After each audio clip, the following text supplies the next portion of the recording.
पत्नी को बच्चा नहीं हो रहा था तो पति आए दिन उसके साथ मारपीट की घटना को अंजाम देता था। हद तो तब हो गई जब पत्नी के घर में रहते ही दूसरी पत्नी ले आया और अब पहली पत्नी पर जुल्म सितम बढ़ा दिया था। बात इतनी बढ़ गई कि आज पत्नी को गोली मार दी। उसकी हालत नाजुक बनी हुई है। पूरे इलाके में सनसनीखेज घटना की चर्चा हो रही है। ये मामला है बदायूं के सासवान कोतवाली क्षेत्र का। जानकारी मिल रही है कि गांव जोनेरा में शनिवार सुबह जब लोग सोकर उठे तो दनादन गोलियां चलने की आवाज आने लगी। 35 वर्षीय सबीना की हालत बेहद नाजुक है। उसको उसके पति ने ही गोली मारी है। परिवार वालों ने बताया कि जोनेरा का विवाह राशिद नाम के युवक के साथ हुआ था 5 साल पहले। अब कोई बच्चा नहीं हो रहा था तो पति आए दिन उसे मारता पीटता था। 5 माह पहले वो दूसरी शादी भी कर लिया और उसी घर में दूसरी पत्नी को रख रहा था। थोड़ा मोड़ा विवाद बढ़ रहा था। इसी बीच आज सुबह उसने पहली पत्नी को गोली मार दी। घायल सबीना को सामुदायिक स्वास्थ्य केंद्र ले जाया गया, लेकिन हालत गंभीर होने के कारण डॉक्टरों ने रेफर कर दिया था। इस घटना में पुलिस प्रशासन से परिवार वालों ने मांग की है कि आरोपी को गिरफ्तार किया जाए, क्योंकि आरोपी पति घर छोड़कर फरार है। खास खबरों के लिए बने रही हमारे साथ। यूपी हेड आनंद गुप्ता की रिपोर्ट। महंगाई के जमाने में महंगे स्कूल ना बाबा ना। हमारे लिए तो बस लिटिल फ्लावर नर्सरी स्कूल, जहां परिवार के 2 बच्चों के एडमिशन पर तीसरे बच्चे की पढ़ाई बिल्कुल मुफ्त। तो आज ही कराइए admission play group 2 class 5th little flower nursery school Patkhauli Azamgarh. English medium education, खेल खेल में पढ़ाई, योगा क्लास, डांस क्लास और भी कई एक्स्ट्रा करिकुलर एक्टिविटीज, जिससे आपके बच्चे करेंगे पढ़ाई से प्यार। संस्कार से सफलता तक की हमारी मुहिम में आप भी आइए। 2 बच्चों के एडमिशन पर तीसरे बच्चे को फ्री में पढ़ाइए। Little flower nursery school Patkhauli Azamgarh. 9452403857। Little flower nursery school, ताकि मुस्कुराते रहें आपके बच्चे।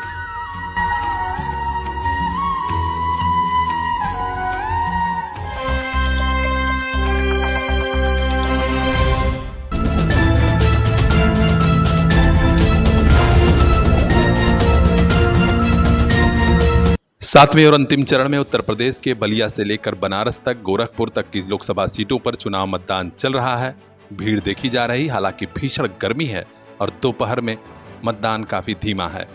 लेकिन इस बीच पश्चिम बंगाल से खबर आ रही है कि वहां कुछ पोलिंग बूथों पर जमकर हंगामा हुआ है। टीएमसी समर्थकों ने कहीं कहीं ईवीएम मशीनों से भी छेड़छाड़ की है। पश्चिम बंगाल के दक्षिण 24 परगना के कुलताई पोलिंग बूथ संख्या 4041 पर तथाकथित भीड़ ने ईवीएम और वीवीपैट मशीन को उठाकर पानी भरे तालाब में फेंक दिया है।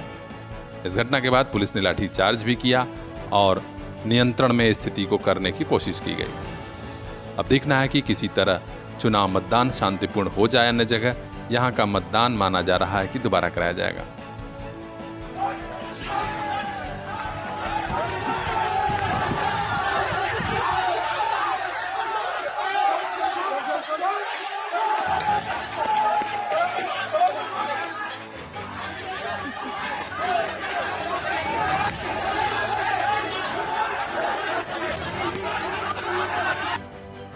लोकसभा चुनाव से जुड़ा हर अपडेट हम तक पहुंचाते रहेंगे। खास खबरों के लिए बने रहिए हमारे साथ।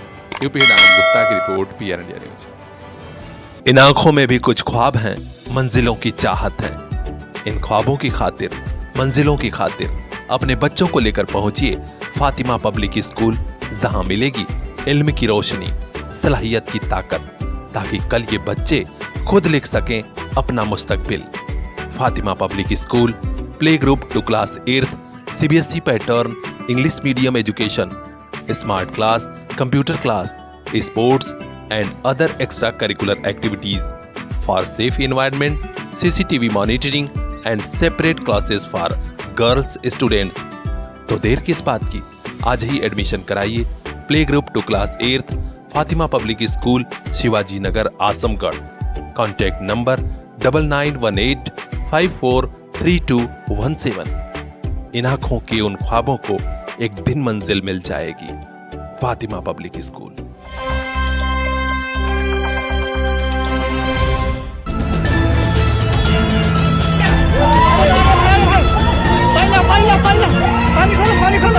भीषण गर्मी और आसमान से बरसती आग अब सचमुच लोगों को डरा रही है।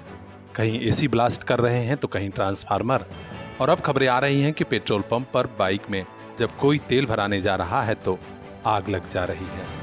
ऐसे में सभी को बताया गया है कि दोपहर में पेट्रोल मत भरवाइए, धूप में गाड़ी मत खड़ी करिए। ऐसी खबरें आई हैं जिससे देखकर लोग हैरत में हैं।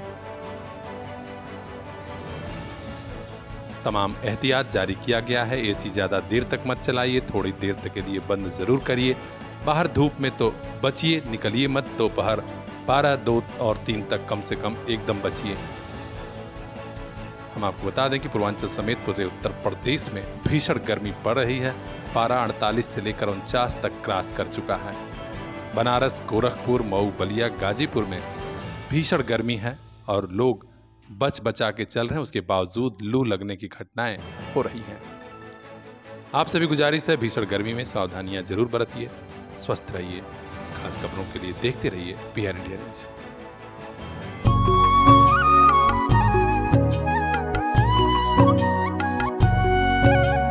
मंजिलों से आगे, रास्तों के पार, हाँ हमें भी छूनी है बुलंदियां आसमानों की। CPS group of schools Azamgarh से लेकर भिवंडी तक गार्जियंस के दिल में बसा। Admission open for class nursery to class 9th and 11th। CPS Jafarpur, CPS Faria, CPS Mubarakpur Azamgarh and CPS Bhiwandi Maharashtra. Contact 8090620567।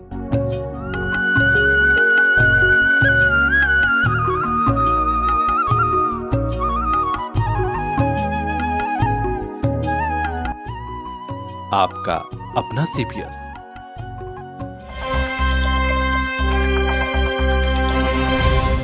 बढ़ता साइबर क्राइम हर किसी के लिए चिंता का विषय है। इससे कैसे बचें और लोगों को कैसे जागरूक करें, इसी विषय को लेकर आज आजमगढ़ के सर्वोदय पब्लिक स्कूल में विशेष कैंप में बताया गया। हम आपको बता दें कि 99 यूपी बटालियन एनसीसी के तत्वावधान में सर्वोदय पब्लिक स्कूल कैंपस में एनसीसी कैडेटों का वार्षिक प्रशिक्षण कैंप चल रहा है। खुशी वाली खबर यह है कि आज यहां साइबर सुरक्षा विषयक विशेष व्याख्यान का आयोजन था, जिसमें बतौर मुख्य वक्ता साइबर क्लब के नोडल अधिकारी व वीर बहादुर सिंह पूर्वांचल विश्वविद्यालय जौनपुर में पत्रकारिता विभाग के assistant professor doctor Digvijay Singh Rathore पहुंचे हुए थे। उन्होंने कैडेट्स के बीच बड़े ही सरल ढंग से बढ़ते साइबर क्राइम को बताया और कहा कि आप छोटी छोटी बातों का ख्याल रखें तो साइबर क्राइम से बच सकते हैं, और ये भी बताया कि अगर साइबर क्राइम हो ही जाता है तो करें क्या। उन्होंने सबसे बड़ी बात बताई कि आप sancharsaathi.gov.in पर शिकायत दर्ज करा सकते हैं अगर कोई आपके पास मोबाइल पर ऐसा वैसा संदेश आता है तो। इसके अलावा वित्तीय नुकसान अगर होता है तो तुरंत 1930 पर फोन करके अपनी शिकायत दर्ज करा दें। इससे कम से कम आपका बैंक अकाउंट संस्था ब्लॉक करेगी तो और नुकसान नहीं होगा, और जो साइबर क्राइम किया है उसकी धरपकड़ भी हो जाएगी। एनसीसी कैडेट्स काफी खुश रहे क्योंकि ऐसे टॉपिक पर बताया गया कि वे समाज को भी जागरूक कर सकेंगे। इस विशेष कार्यक्रम में कैंप कमांडेंट ने स्मृति चिन्ह भेंट कर डॉक्टर दिग्विजय को सम्मानित भी किया। कार्यक्रम का संचालन किया डीएवी पीजी कॉलेज के ANO lieutenant doctor Pankaj Singh ने। इस व्याख्यान में ANO professor Indrajeet, professor DK Mishra ji, सूबेदार मेजर, पीआई स्टाफ और तमाम स्कूलों कॉलेजों के एनसीसी कैडेट्स शामिल रहे। तो खास खबरों के लिए बने रहिए हमारे साथ, देखते रहिए पीआर इंडिया न्यूज।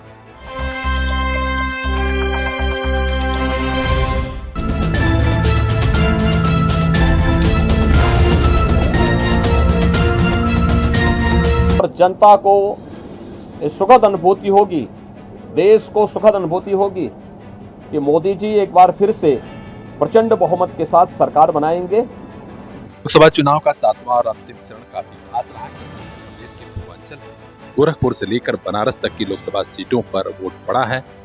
पूरे दिन जिला प्रशासन, पुलिस प्रशासन के वरिष्ठ अफसरों का दौरा चलता रहा। शांतिपूर्ण मतदान होने से उन्होंने भी राहत की सांस ली है।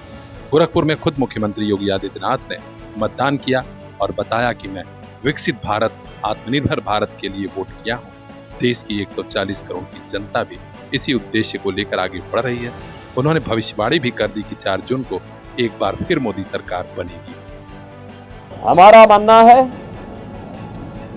कि देश के अंदर जो समर्थन प्राप्त हो रहा है उसको ध्यान में रखते हुए हम कह सकते हैं कि 4 जून को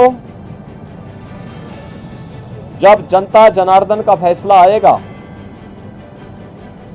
तो देश के अंदर आत्मनिर्भर और विकसित भारत के लिए विरासत भी और विकास भी, गरीबों के प्रति संवेदना भी,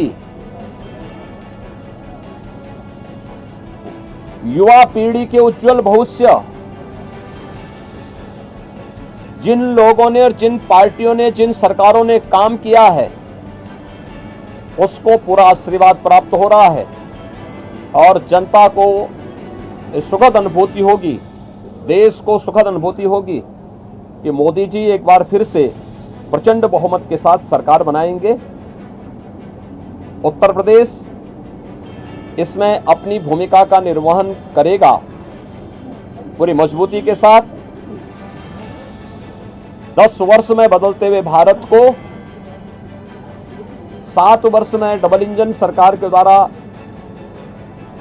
एक नए उत्तर प्रदेश का दर्शन कराया है, जिसमें सुरक्षा और विरासत के साथ साथ विकास के एक नए युग में उत्तर प्रदेश ने प्रवेश किया है।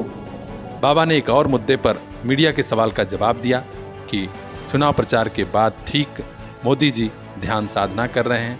उन्होंने बड़े ही अलग अंदाज में बताया कि ध्यान और अध्यात्म को वही समझ सकता है जो भारत से, यहाँ की संस्कृति से, यहाँ की परंपरा से निष्ठा रखता हो। विरोधियों पर सवाल उठाया कि ऐसे लोग जो भ्रष्टाचारी हैं, दुराचारी हैं, वो इसे नहीं समझ सकते। योगी बाबा ने और क्या कहा, ये हम आपको सीधे सुनाते हैं। जनता जनार्दन का आशीर्वाद इस दृष्टि आज भारतीय जनता पार्टी को प्राप्त हो रहा है और हमें पूरा विश्वास है कि 4 जून को फिर एक बार मोदी सरकार प्रचंड बहुमत के साथ आकर के आत्मनिर्भर और विकसित भारत की संकल्पना को साकार करने का कार्य करेगी। देखिए, प्रधानमंत्री जी ने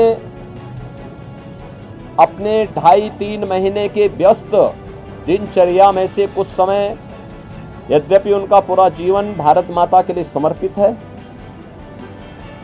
बिना रुके, बिना डिगे, बिना झुके उन्होंने 10 वर्षों से भारत की सेवा की है और देश के हित को सर्वोपरि मानते हुए दुनिया के अंदर भारत का सम्मान बढ़ाया है। मोदी जी की यह आराधना एक आध्यात्मिक आराधना, यह आध्यात्मिक आराधना राष्ट्र आराधना है। भारत माता के इसी चरणों में वह एक आराधना है जो राष्ट्र को समर्पित है, भारत के 140 करोड़ जनता की, जनार्दन की सेवा के लिए, उनके उज्जवल भविष्य के लिए समर्पित है। और ये भारत की परंपरा है। जो लोग भोग में लिप्त हैं, भ्रष्टाचार में लिप्त हैं, अनाचार दुराचार में लिप्त हैं, वे लोग आध्यात्मिक आराधना के महत्व को नहीं समझ सकते। आध्यात्मिक आराधना को समझने के लिए भारत और भारत जैसा मन चाहिए। भारत की सनातन मूल्यों और आदर्शों के प्रति निष्ठा का भाव चाहिए। जिनके मन में भारत के प्रति आस्था का भाव नहीं है, भारत के सनातन मूल्यों और आदर्शों की ध्वजियां उड़ाना जिन्होंने अपने जीवन का उद्देश्य समझ लिया था और जिनके कारनामों से जनता उनको बार बार ठुकराई है, वे लोग मोदी जी के इस ध्यान साधना और इस राष्ट्र आराधना का मखौल भले ही उड़ा सकते हैं, लेकिन जनता जनार्दन अपने नेता के समर्थन में और उनके पूरे कार्यक्रमों के साथ पूरे समर्पित भाव के साथ जुड़ी हुई है और जनता जनार्दन का पूरा आशीर्वाद, पूरा स्नेह मोदी जी के साथ में है।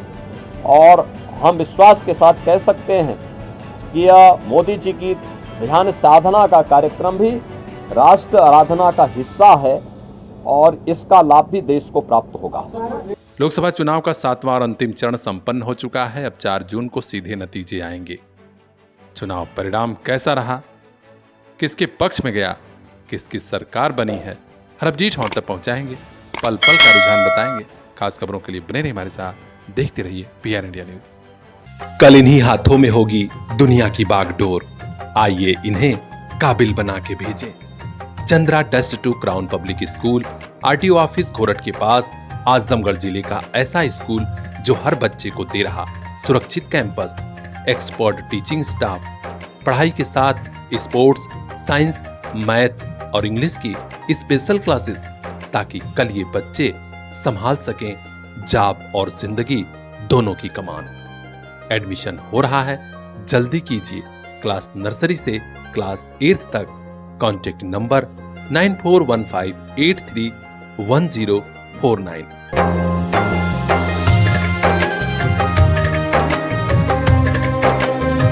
Chandra test to crown public school, जहां हर बच्चा एक स्टार बन के निकले।